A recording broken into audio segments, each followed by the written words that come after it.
Good morning, friends, and welcome to our Sunday virtual service on this Memorial Day Sunday. Yes, the world is very different this weekend, as we would normally be celebrating those that we've lost, putting flowers on graves, and the big racing event here in Indianapolis. But we are here together, worshiping and thankful for this opportunity to be together in this way. We do have a few announcements. There will be Zoom fellowship after meeting for worship this morning at 11 o'clock, and you should have received a Zoom link. So we'd love for you to join us and just do a check-in and connect with each other through Zoom. Also, next Sunday is going to be our graduation Sunday. We have 7 people that we will be honoring that are graduating from high school and college, and so we're going to try to make this special in the way that we can virtually. So we really encourage everyone to join us on May 31st. And then this Tuesday night, we will have our Oak Leaf Book Club reading at 7 o'clock. And if you'd like to join by Zoom, please contact the office for the link. Let's begin our service this morning with prayer. In the quiet sanctuaries of our hearts, let each of us name and call on the one whose power over us is great and gentle, firm and forgiving, holy and healing. You who created us, who sustain us, who call us to live in peace, hear our prayer this day. Hear our prayer for all those who have died, whose hearts and hopes are known to you alone. Hear our prayer for those who put the welfare of others ahead of their own, and give us hearts as generous as theirs. Hear our prayer for those who gave their lives in the service of others and accept the gift of their sacrifice. Help us to shape and make a world where we will lay down the arms of war and turn our swords into plowshares for a harvest of justice and peace. Comfort those who grieve the loss of their loved ones, and let your healing be the hope in our hearts. Hear our prayer this day, and in your mercy answer us in the name of all that is holy. The peace of God be with us. Amen.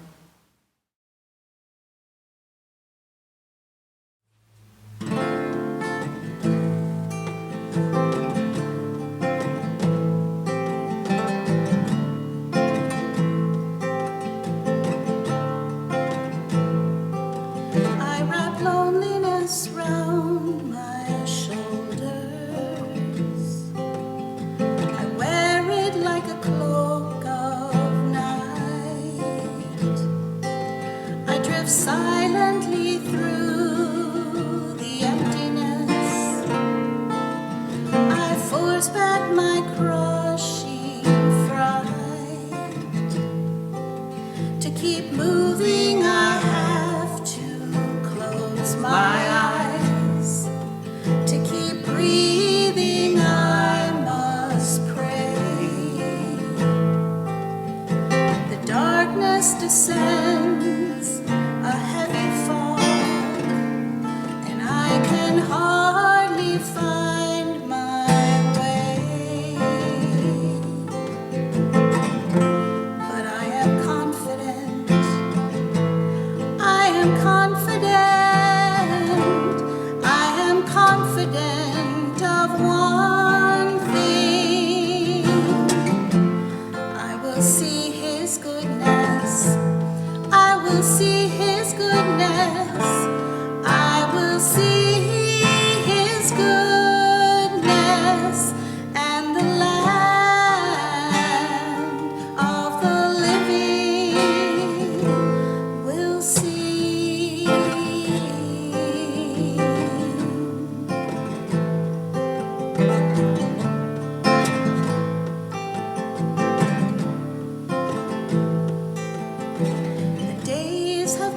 So much shorter. The nights stretch on and on. I wait anxiously for the morning light, while clouds overpower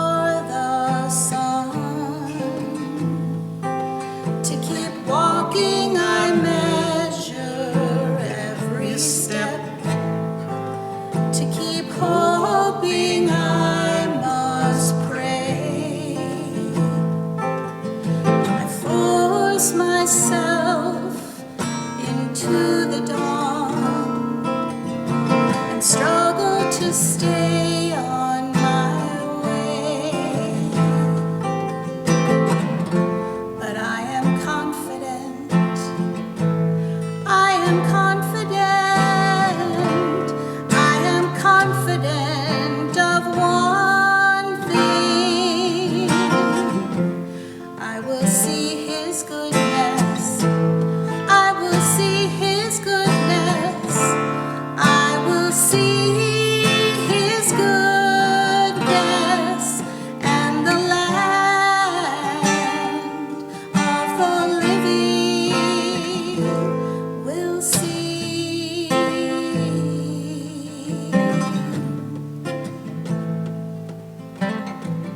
I will wait for the Lord, I will wait for him, I will wait for the Lord, be strong my soul.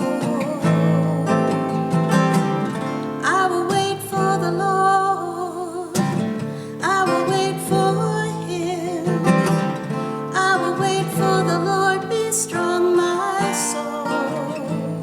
Be strong my soul, be strong my soul.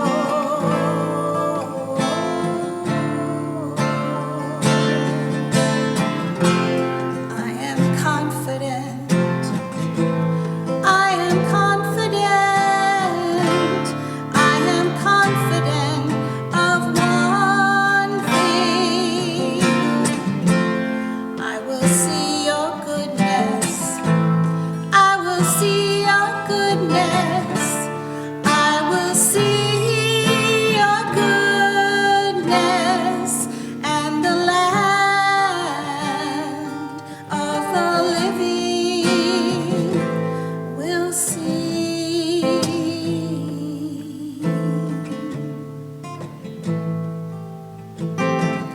Be strong, my soul, be strong, my soul, be strong, my soul.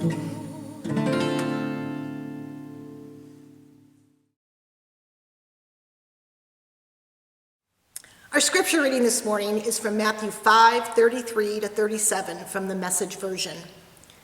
And don't say anything you don't mean. This counsel is embedded deep in our traditions. You only make things worse when you lay down a smoke screen of pious talk, saying, I'll pray for you, and never doing it, or saying, God be with you, and not meaning it. You don't make your words true by embellishing them with religious lace. In making your speech sound more religious, it becomes less true. Just say yes and no. When you manipulate your words to get your own way, you go wrong. Good morning, friends. It's good to join you in the comfort of your own homes today for worship. I pray this message will bring you hope during the ongoing challenges of this pandemic. For several months now, even before the pandemic began, I've been thinking about the lack of truth-telling in our country and world. Just the other day, I came across a blog post that was titled, "The World Needs Truth-Tellers More Than Ever. Will you step up?" In it, Lon Shapiro says, "I think it's safe to say that truth-tellers have done more to aid the evolution of our species than any king or conqueror or cult." He quotes people like Joseph Campbell and Rosa Parks and several others who made their voices and lives heard by being truth-tellers.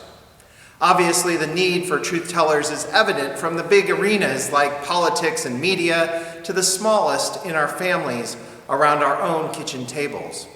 And even more these days, truth-telling seems to have become a gray area of interpretation and contention in a new way. Yet, truth-telling is as old as time. If you go all the way back for a moment to the opening story of the Bible, you will find an interesting dialogue between God and Adam and Eve. And in that story, God tells Adam and Eve they are free to eat from every tree in the Garden of Eden but one. And in a rather odd pronouncement, God says that one tree is his alone, and if they eat from this forbidden tree, they will die. As with all good stories that are to teach us a lesson, Adam and Eve determined they could not live with God deciding the nature of what was good and bad. No, they would rather choose good and bad for themselves. Play the music. Dun, dun, dun. So Adam and Eve become the first truth spinners, and the rest seems to be history, as they say. The story from Genesis goes on to show how Adam and Eve began lying to themselves about the tree and about God. And they had to spin this by creating a new scenario. God is holding out on us. And this thinking quickly led to a downward spiral of lies, which ultimately finds them, well, naked and afraid.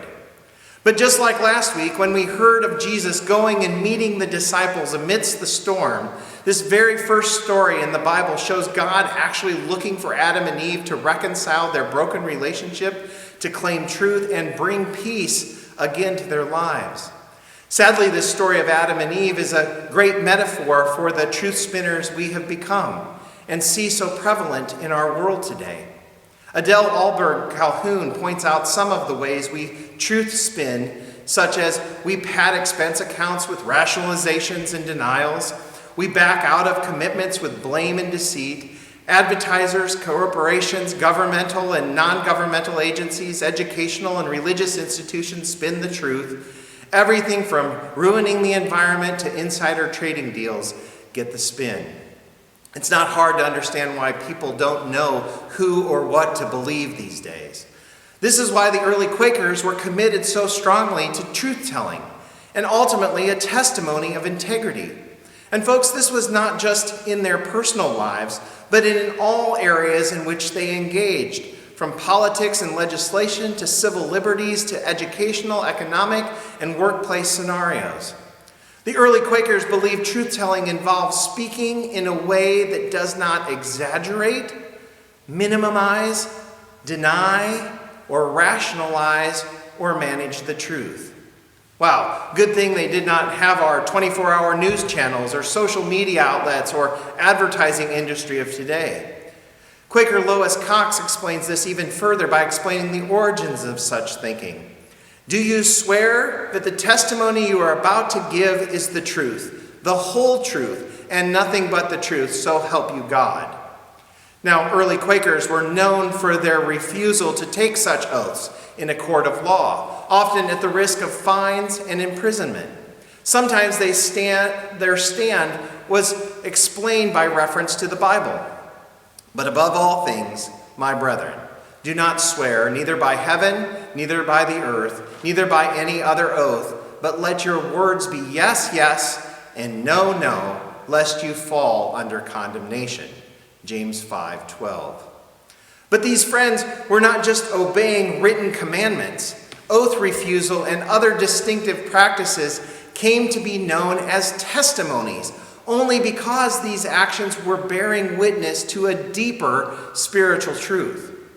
The kingdom of God is not an ideal or hope projected into the future. It is emerging here and now through our actions and examples. Gary Cox, in his Pendle Hill pamphlet, Bearing Witness, Quaker Process, and a Culture of Peace, says the following. He says, Quakers view truth as something that happens.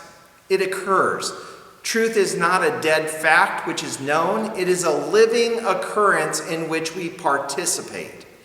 The guiding concern of people bearing witness is to live rightly in ways that are exemplary insofar as they have an end they aim at. It is perhaps most helpful to think of it as the aim of cultivating their souls and converting others.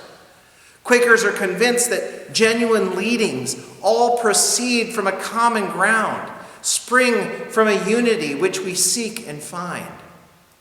In a world that currently lacks a great deal of truth and the desire to uphold it, we are seeing a rise in anxiety and frustration and misinformation on top of and affecting our current pandemic situation. We may feel that we have no influence on this current state, but honestly, that too is a lie we have told ourselves. Just as the early Quakers, our voices and lives need to be heard and seen. pronouncing truth and integrity on a daily basis and in all areas of our lives. As Cox said, we need to cultivate this in our own souls first, and then allow it to convert those around us so that we can find a common ground to work from. I wonder what would happen if, as Quakers, we recommitted ourselves during this pandemic to work on our deficiencies in the area of truth-telling and integrity, as our ancestors before us. What if we refused to spin events and experiences in order to impress others? What if we stopped exaggerating? What if we stopped cheating on tests and taxes and insurance forms, etc.? What if we kept promises and followed through? What if we repented and informed others of when we had lied to them? What if we spoke truth in love? What if we refused to flatter or dissemble? What if we said what we meant and meant what we said? What if we refused to slander another? What if we refused to gossip or pass gossip in rumors? Quakers have amazing ancestors who are exemplary examples of truth tellers, who use their lives and beliefs to change the world. Yet I sometimes wonder, have we leaned too heavily on the likes of John Woolman or Mary Dyer or all the other great Quaker examples, leaving the truth-telling and impact to a far-gone era? Our ancestors did not begin as world changers. They began as ordinary people like you and me. They had to look at their current condition and ask those questions of themselves. They had to start small in their own circles of influence during difficult times and find ways to stand firm in their beliefs. They had to count the cost of living and believing in a radical way from their peers. And because they did, we are remembering their examples today. But remembering is different than following their example. Their example started somewhere, but too often we simply look to the final results of their lives and see how big an impact they had and leave it with their legacy. Just maybe we need to follow their process first, so we too can leave a legacy for our future generations. I love how Lon Shapiro put it in that article I quoted from the beginning of this sermon. He said, "It is up to us to aggregate and synthesize to develop a deeper understanding of the nature of the world. Sometimes we may come up with a solution. Even if we don't, though, the conversation spurred by the discovery create ripples that may eventually cause revolutions in society, technology, and culture." So this week, our queries come in the form of a practice. Start by taking some time to assess your honesty. Think back over the past week and ask yourself the following questions. Where have I been tempted to stretch the truth, take advantage of a privilege, break a commitment, or gossip? And what do I see about myself? Where is it hardest for you to tell the truth? Then this week I challenge you to practice one of these habits. 1, not exaggerating. 2, not gossiping. Or 3, not rationalizing. Then ask yourself, what is it for me? What is it like for me to do this?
benediction today is by Heather Ryan Starr, How to Soulfully Survive the World's Mayhem.